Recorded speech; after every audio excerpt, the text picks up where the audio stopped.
cette date de 2014 où j'étais en cours de route pour rejoindre Saint-Loup, exactement autour de 22h30. Et quand j'étais avant d'entrer exactement à Olonkoto, on a une zone de passage des éléphants où il y a assez d'arbres.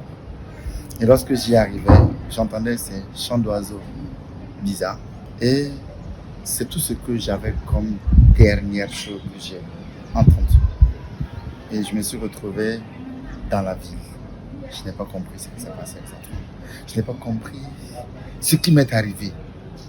Je quitte à l'entrée, je me retrouve après 5 km.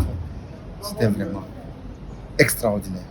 Il m'a fallu descendre de la moto, j'étais en moto, pousser et me rendre effectivement compte que j'étais là. Pour moi, il est très important que nous assurons la continuité. C'est que tout ce qu'il y a comme savoir mystique, il est important que nous partageons avec la jeune génération. À défaut, nous allons tout perdre. Il ne faudrait pas que nous remettons en cause les valeurs mystiques des autres. C'est ce que je voudrais que nous retenions. Chacun a son histoire, chacun a sa réalité. Mais le plus important, c'est qu'il faudrait que main dans la main, nous puissions accepter nos valeurs. Il faudrait que nous puissions nous respecter les uns et les autres, respecter nos valeurs traditionnelles. Et cela va nous obliger en fait à un meilleur avenir. C'est ce que je voudrais que nous puissions garder.